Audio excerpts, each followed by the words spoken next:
Bonjour à toutes et à tous et bienvenue à ce nouveau Good Morning Market.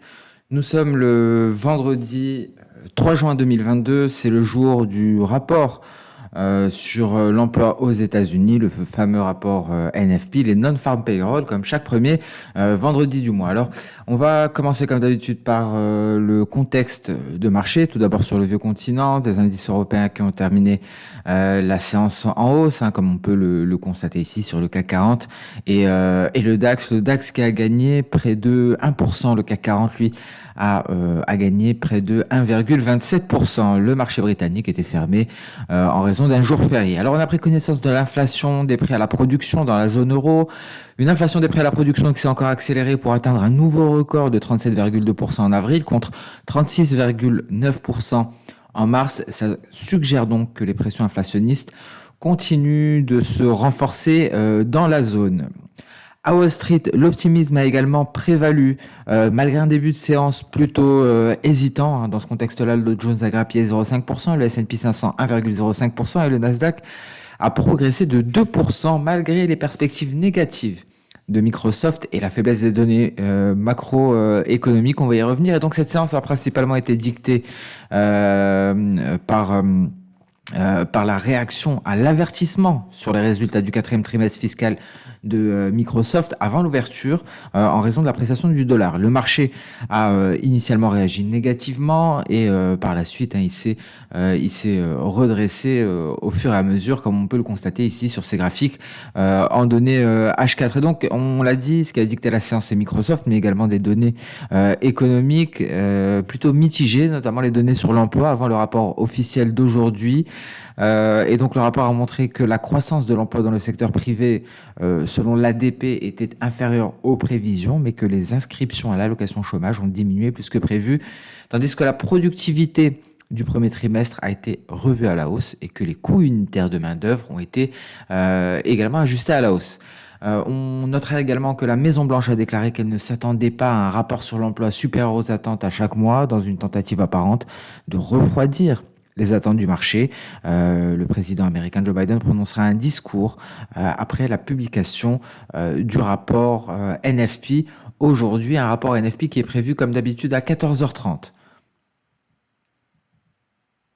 Voilà, donc 14h30, changement de l'emploi non agricole, non-farm, payroll. Sur le volet de la politique monétaire américaine, Brainard de la Fed a déclaré qu'il était peu probable que la Banque centrale fasse une pause dans son cycle actuel de relèvement des taux dans un avenir proche. Selon lui, difficile de dire si les hausses de taux prendront fin en septembre. Et Mester a déclaré que des hausses de taux de 50 points de base sont encore nécessaires, y compris lors des 2 prochaines réunions.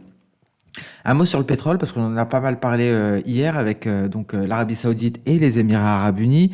Hier, on avait l'OPEP et comme vous pouvez le constater, les cours du baril de pétrole ont repris leur mouvement ascendant avec un WTI aux alentours des 116,35, un Brent aux alentours des 117,20. L'OPEP+ a convenu d'augmenter la production de 648 000 barils par jour en juillet et en août, sans annoncer d'augmentation supplémentaire pour compenser les retombées du pétrole russe. Donc on a eu ces rapports des médias qui venaient annoncer que l'Arabie Saoudite, et elle en est capable, elle l'a déjà dit, allait augmenter la production pour pallier au manque de pétrole russe. Les Émirats Arabes Unis étaient censés faire de même. Rien hier. Et donc, on rebondit sur le nuage pour les deux pétroles. Comme quoi, il ne faut jamais se précipiter le jour d'une réunion des pays membres de l'OPEP. Et donc, dans le cadre des sanctions de l'Union européenne, je vous rappelle que les contrats d'assurance qui sont déjà existants sur les navires qui transportent du pétrole russe doivent être supprimés progressivement dans les 6 mois. Et le paquet de sanctions de l'Union européenne comprend donc l'interdiction immédiate de nouveaux contrats d'assurance pour les navires transportant du pétrole russe.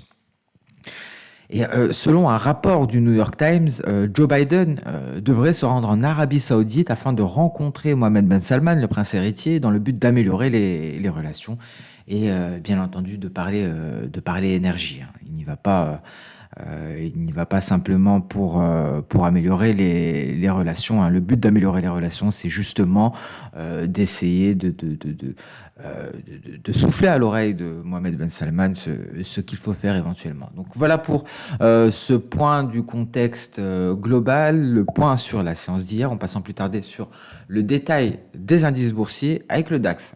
Vous voyez, 14 600, on est face à la borne inférieure, enfin, hein, de ce broadening pattern, de ce biseau d'élargissement. Donc là, c'est vraiment un moment crucial. Soit on nous fait quelque chose comme la dernière fois qu'on est arrivé aux alentours de cette zone, c'est-à-dire on tente la cassure et on invalide dans la foulée, et là, c'est reprise de la baisse, au moins jusqu'au nuage. Soit on parvient enfin à faire une percée et à casser ce retracement de 61,8%. Hein. Bon. Il y avait ces deux éléments, la borne inférieure et le retracement à 61,8, et ça va invalider la dernière fois. Que va-t-il se passer cette fois-ci? La réponse aujourd'hui, peut-être la réponse après le rapport NFP. En tout cas, en données H4, vous voyez, on est plutôt bien orienté. On s'est hissé au-dessus de ce retracement de 78,6. C'est ce qu'on attendait, hein. Ici, on avait eu de refus, on en a parlé hier ou avant-hier. Donc, on est plutôt bien orienté. Vous voyez, les retracements de Fibo fonctionnent plutôt bien, hein. Ça m'a l'air de répondre assez bien ici en données H4 avec le DAX, avec plus ou moins de précision. Donc, si on arrive à maintenir ce support des 78,6%, je pense qu'on pourrait revenir à ces sommets-là, les sommets du 29 mars. Alors, est-ce que ça veut dire retour vers les records? Non, hein, pas du tout.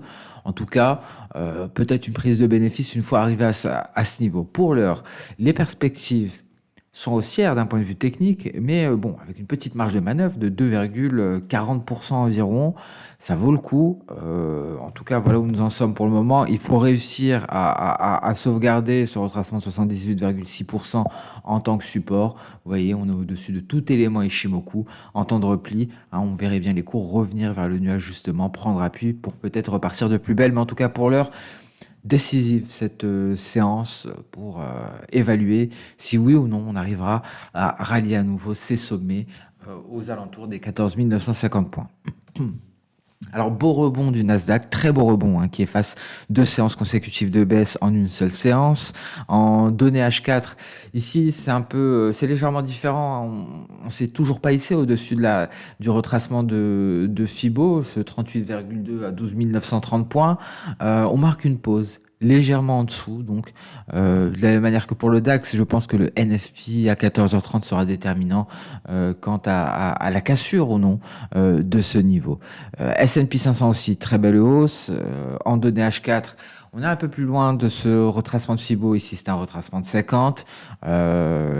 Donc, bon, ici, on aura une réponse un peu plus tard, à savoir si on a des chances de progresser. Dans tous les cas, tous les indices sont corrélés positivement entre eux. Donc, si on a un signal sur le Nasdaq, par exemple, on peut s'attendre à ce que le S&P 500 réagisse de même. Dow Jones encore plus éloigné de la prochaine résistance, une résistance encore plus forte, les 61,8%. Donc une séance indécise, une séance qui dépendra du rapport sur l'emploi aux États-Unis, ce fameux rapport NFP, et peut-être également le discours de Joe Biden. On notera tout de même une lagging span qui va s'attaquer à des obstacles et qui pourrait choisir de partir à la hausse pour une fois. Alors, on passe maintenant sur les crypto-monnaies. Alors, c'est mitigé encore une fois sur les crypto-monnaies, hein. On avait parlé de ce à quoi on s'attendait. On a repris des couleurs hier, mais bon, la situation H4, H1 avec le nuage H4 ne nous indique pas une hausse imminente. Alors pour l'Ether, c'est encore plus compliqué, on va le voir. Ici, sur le Bitcoin, on est à l'intérieur du nuage H1. On se dit que si on en sort, si on casse les 30 800, on a une vraie chance de partir à la hausse. C'est d'autant plus on a d'autant plus de certitude que l'on constate ici une faiblesse de nuage. Une faiblesse de nuage qui pourrait permettre éventuellement à ma lagging span, si elle casse la Kijun, ici, parce que ça va être la difficulté, je pense, au cours de cette séance, qui pourrait ne pas avoir de difficulté à franchir notre nuage par cette faiblesse. Mais, parce qu'il y a un mais, l'Ether, avec une même configuration, donc en H1 avec un Ishimoku H1, et on ajoute un Ishimoku H4, nous montre un tableau complètement différent. Ici, on est sur le bas de nuage, on se débat pour ne pas s'écrouler. Mais malheureusement, on a une résistance qui vient faire pression, et c'est le nuage H1. Autant sur le Bitcoin, on a introduit le nuage H1, sur l'Ether, c'est encore une résistance et on est au bord de la sortie du nuage H4. Tout ce qui nous tient, c'est cette Kijun en palier. Donc, j'ai un biais plutôt baissier. J'ai du mal à croire à ce scénario d'un Bitcoin qui parvient à casser cette résistance qui correspond ici à une prolongation de palier d'SSB. Donc, j'ai du mal à y croire. Et après cela, le Bitcoin devrait également sortir de son nuage par le haut. En tout cas, pour l'Ether, ça semble beaucoup plus compliqué. Donc, ça pourrait nous donner un indice sur la direction de cette séance. On va peut-être terminer la semaine dans le rouge. En tout cas, au vu de la configuration graphique des crypto-monnaies, j'ai un sentiment un peu plus baissier, même si sur les indices, je tablerais pour une hausse, mais on a ces fameuses résistances à franchir. Le DAX est bien orienté, le S&P 500 et le Dow Jones sont un peu plus éloignés de ces résistances. Le Nasdaq est au bord, est en train de tester la résistance. Donc on est peut-être sur un point haut. En tout cas, si on suit aux crypto-monnaies d'un point de vue graphique, on a l'impression d'être sur un point haut journalier. Donc peut-être qu'on va clôturer beaucoup plus bas. Sur les indices, c'est un peu plus mitigé. Les données NFP seront déterminantes. Sur le compartiment des matières premières, le gold a retrouvé des couleurs aussi, très belle hausse. On est au port des 1875 dollars l'once. En données H4, ici on a eu un beau signal Ishimoku sorti du nuage par le haut avec une lagging span qui se libère. On marque une pause sur ce support. Alors est-ce que le mouvement haussier va pouvoir se poursuivre? Est-ce que le dollar américain va continuer son repli? J'ai un doute. On va voir pourquoi, mais j'ai un doute aussi sur la poursuite haussière de l'euro-dollar parce qu'on est face à un nuage en journalier, on va le voir. On est vraiment face à la résistance, hein, donc peut-être un repli de l'euro-dollar, peut-être un biais vert qui se renforce et donc un gold qui repart éventuellement vers son nuage aux alentours des 1855 dollars l'once. Le pétrole WTI, vous voyez la hausse hier, hein, après la réunion des pays membres de l'OPEP+. Alors on temporise, hein, pas beaucoup de volatilité pour le moment. Hier c'était assez volatile. On est toujours très bien orienté, hein. Cet objectif est vraiment d'actualité, celui des 128 dollars 50, hein, et ce serait pas étonnant, on y arrivait assez facilement au mois de mars. Donc je pense que cette fois-ci, s'il n'y a pas d'annonce d'MBS,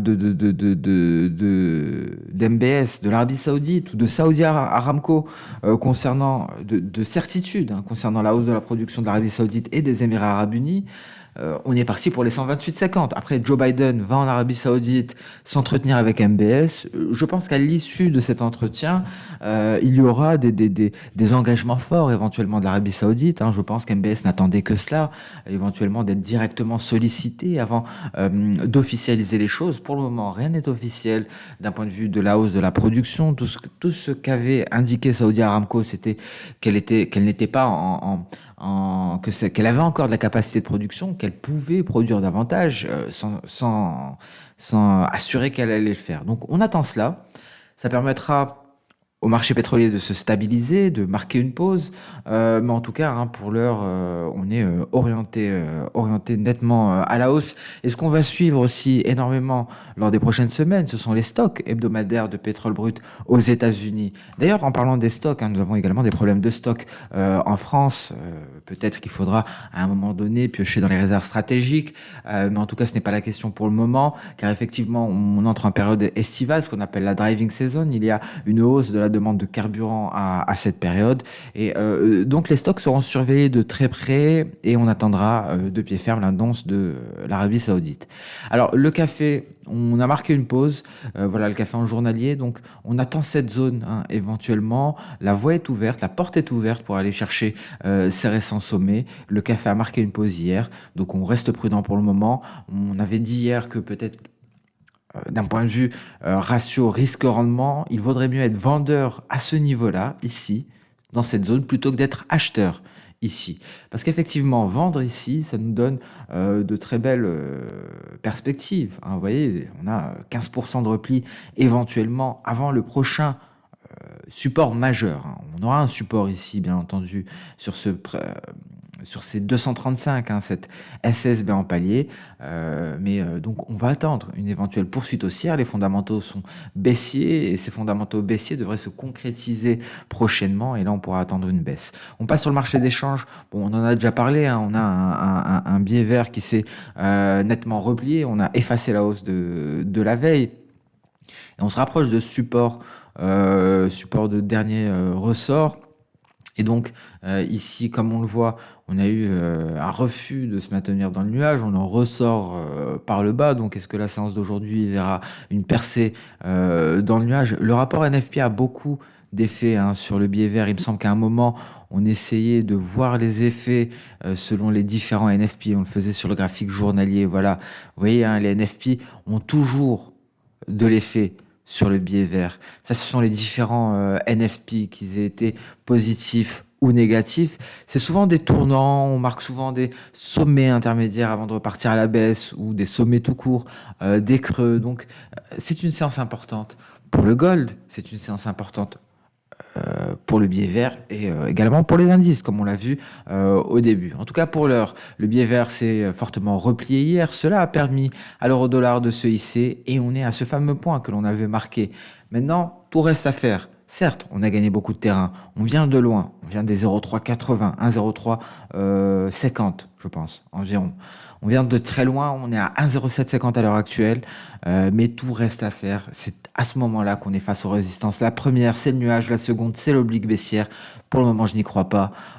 C'est peut-être une séance de retournement. On va peut-être effacer une partie des récentes hausses sur l'euro-dollar qui est à 1,0750. La réponse à partir de 14h30 aujourd'hui. Je vous souhaite une très bonne séance de trading qui s'annonce passionnante, une très bonne journée, un excellent week-end. On se donne rendez-vous la semaine prochaine pour le prochain Good Morning Market. Au revoir.